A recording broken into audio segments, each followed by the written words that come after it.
Siapa sangka, jalur laut sekecil ini bisa ngebuat seorang Presiden Donald Trump ketar-ketir. Ya, ini adalah Selat Hormuz, selat yang belakangan lagi rame dibicarakan banyak orang. Tanggal 21 Juni lalu, pemerintah Iran sempat ngancam buat nutup akses Selat Hormuz setelah Amerika ngelancarin serangan ke fasilitas nuklir Iran. Ancaman ini pun sempat ngebuat pasar global panik. Harga minyak mentah sempat melonjak kayak yang kita bisa lihat di grafik ini. Nggak berselang lama, ancaman itu langsung ngebuat Donald Trump panik. Orang nomor satu Amerika itu merintahin Departemen Energi buat ningkatin produksi minyak supaya harganya kembali turun. Sebenarnya, kenapa sih Trump ketar-ketir kalau Selat Hormuz ditutup? Seberapa krusial jalur laut itu buat aktivitas perekonomian dunia?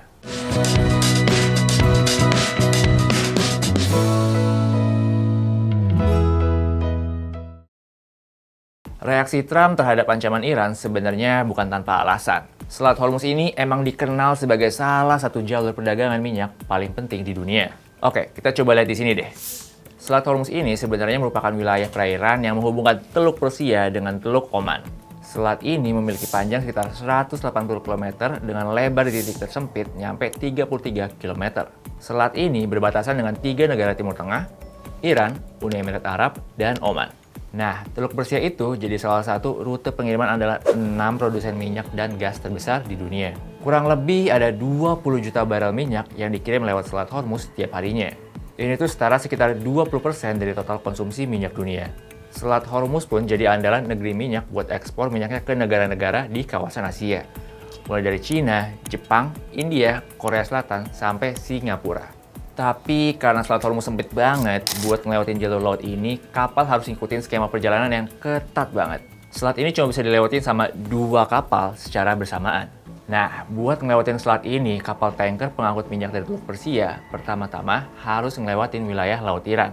Habis itu, kapal tadi bakal ngelewatin wilayah Laut Oman sebelum balik lagi masuk ke wilayah Laut Iran. Emang sih beberapa negara kayak Arab Saudi dan Uni Emirat Arab punya semacam jaringan pipa yang bisa ngirim minyaknya tanpa perlu ngelewatin Selat Hormuz. Tapi kapasitas pengiriman lewat jaringan pipa ini lebih kecil dibandingkan total pengiriman minyak tadi yang nyampe 20 juta barrel per harinya. Jadi kalian bisa ngebayangin kan, kalau misalnya Iran mutusin buat nutup akses Selat Hormuz, rantai pasok pengiriman minyak dunia bakal kacau banget. Disrupsi ini pada akhirnya bakal ngebuat harga minyak melonjak dan pasar panik. Sekarang kita udah tahu seberapa krusial Selat Hormuz buat perdagangan minyak dunia.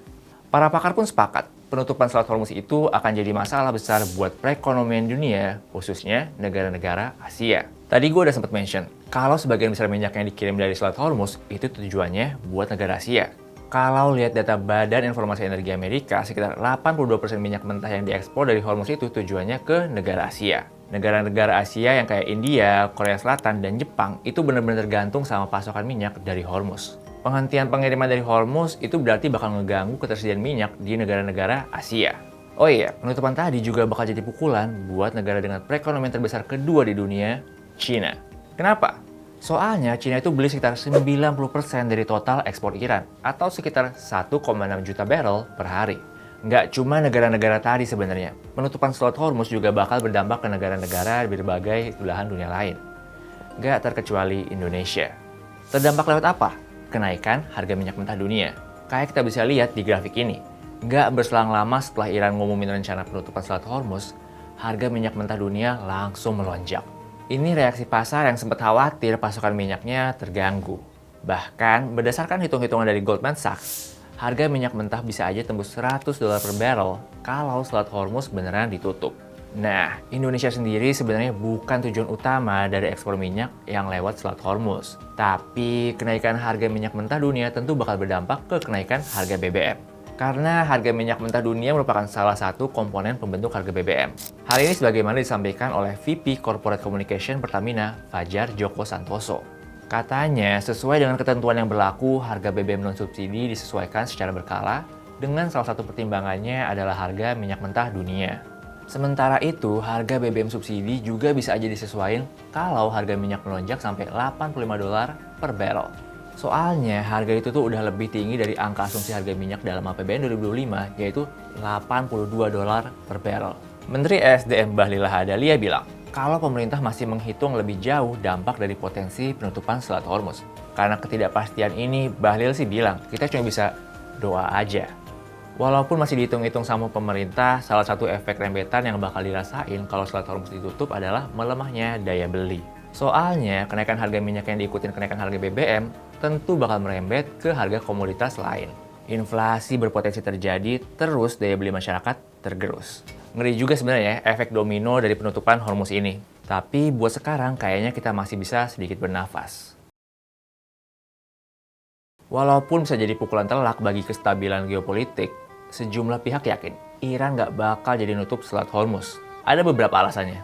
Pertama, ini bukan kali pertama Iran ngancam buat nutup Selat Hormuz. Berdasarkan ketentuan PBB, suatu negara emang boleh mengontrol wilayah laut sekitar 20 km dari garis pantainya.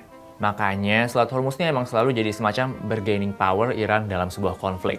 Ancaman penutupan selat itu sendiri udah dilakuin Iran dari Revolusi Islam 1979. Tapi kenyataannya sampai sekarang penutupan itu nggak pernah dilakuin. Nah, kenapa sih Iran nggak pernah tutup sepenuhnya Selat Hormuz? Padahal ini bisa jadi bargaining yang kuat ketika mereka lagi konflik. Karena rencana ini sebenarnya bisa jadi kontraproduktif buat Iran. Kayak yang tadi udah gue sempat mention, jalur ini jadi andalan buat ngirim minyak ke negara Asia. Ini juga berlaku buat Iran itu sendiri. Iran ini sebenarnya kan udah kena banyak sanksi internasional. Kalau mereka nutup Hormuz, mereka juga berpotensi menutup sisa potensi devisa yang tersisa. Makanya, kalau ngasih story, Iran nggak pernah nutup sepenuhnya selat ini pas lagi konflik. Paling mereka ngelakuin beberapa gangguan aja sih ke negara lawannya. Udah gitu, penutupan Hormuz sebagai langkah retaliasi serangan Amerika, ini dampaknya juga diyakini terbatas. Karena negeri Paman Sam sendiri nggak bergantung dengan pasokan minyak dari Teluk Persia. Emang sih harga minyak bakal naik, tapi ini justru berpotensi meningkatkan pendapatan perusahaan migas asal Amerika. Jadinya, alih-alih melemahkan ekonomi Amerika, penutupan Hormuz justru berpotensi memperkuatnya. Nah, alasan yang terakhir adalah perkembangan konflik antara Iran dan Israel. Di tanggal 24 Juni kemarin, Presiden Donald Trump bilang kalau Iran dan Israel sudah mencapai kesepakatan gencatan senjata. Banyak orang sebenarnya skeptis sama kesepakatan itu. Gimana enggak? Setelah Trump ngumumin gencatan senjata itu, Israel justru kembali nyerang Iran. Tapi kesepakatan yang rapuh itu diyakini bakal berlanjut ke depan setelah Trump secara tegas bilang kalau Israel nggak bakal nyerang Iran. Beberapa sumber pun menyebutin pemerintah Israel bakal nahan serangan ke Iran setelah Netanyahu berbicara dengan Trump. Nggak lama berselang setelah kesepakatan gencatan senjata diumumin, harga minyak mentah pun mulai kembali turun. Nih, kayak kita lihat di grafik ini. Harga minyak mentah udah ninggalin level $75 ke level $65 per barrel. Pasar berekspektasi gencatan senjata ini berarti Iran nggak jadi nutup Selat Hormuz. Rantai pasok minyak dunia pun diharap tidak terganggu. Jadi itu dia, Selat Hormuz mungkin kelihatannya cuma garis sempit di antara dua darat. Tapi nyatanya, sekali jalur ini terganggu, seluruh dunia bisa ikut terdampak. Itulah kenapa menjaga stabilitas di jalur ini bukan cuma soal geopolitik, tapi juga menjaga dunia tetap berjalan.